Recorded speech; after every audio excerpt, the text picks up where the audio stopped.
So here we are at the tail end of 2023, and I've decided to give HDZero another try. Another, you say? Yep, back in early 2022, I gave it a go in a couple of quads, a footy and a squirt, and even flipped the footy to give it a go with racing. Now I used the VRX at first, and then I ordered the Scout HD to try a dedicated goggle, and in the end I let it go and stuck with analog. Later I ended up going with Walk-Snell for digital freestyle, cruising, and cinematic stuff.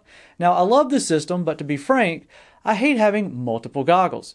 So when Caddx announced the Goggle X, I got excited. A single goggle for Walk-Snell and analog for my racers. Well, sign me up. But the reviews showcased the same weak analog support you'd get with the older DJI V2 goggles, so I went back to the drawing board and figured I'd let my current goggles, the Orca Pilots and Avatar HD, go and grab the HDZero and some modules.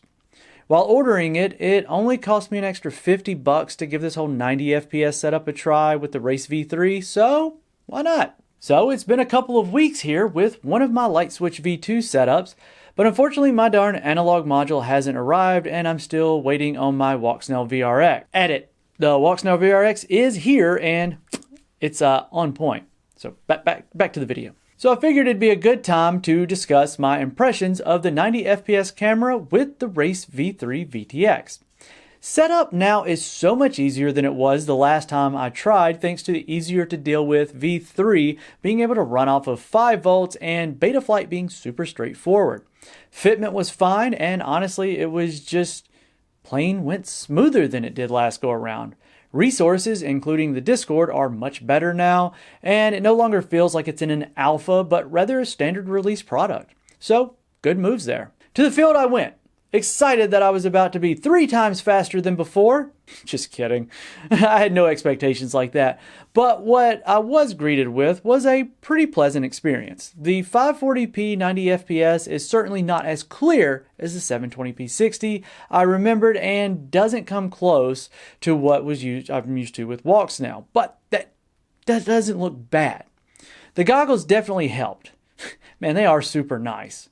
But after setting up a track, flying with the 90 FPS settings for a bit, and switching back to my analog goggles, the image was super apparent, but the flyability and the way things flew didn't really feel that much different. But what I noticed when looking back over DVR was my flying on the HDZero setup was more stable, smooth, and intentional. So while I may not have noticed while at the field, it clearly made a difference in my flying. Now, I'm not going to sit here and swear I felt more connected or anything like that, but I think the idea of not having to focus as hard on seeing the next gate lets me focus more brain activity on the sticks. Life-changing?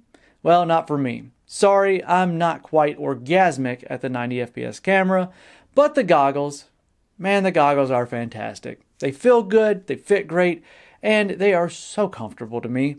HDZero did the right move by having a race bundle priced so close to the goggles themselves, because when I went to place my order, I was fully intending on using the Walk-Snell and analog, and seriously, I wanted one goggle to do both with minimal compromise. Well, at the end, I am glad I tried the Race V3 and the 90 FPS camera, because with their Black Friday sale, I went ahead and picked up another along with a few MIPI cables, and next season my primary race quads will be running HDZero with analog backups. Now, I don't have any interest for now in the Freestyle VTX, but there's a part of me that kind of wants to try it in the conditions I fly those quads to see if it could, maybe I could do just one system.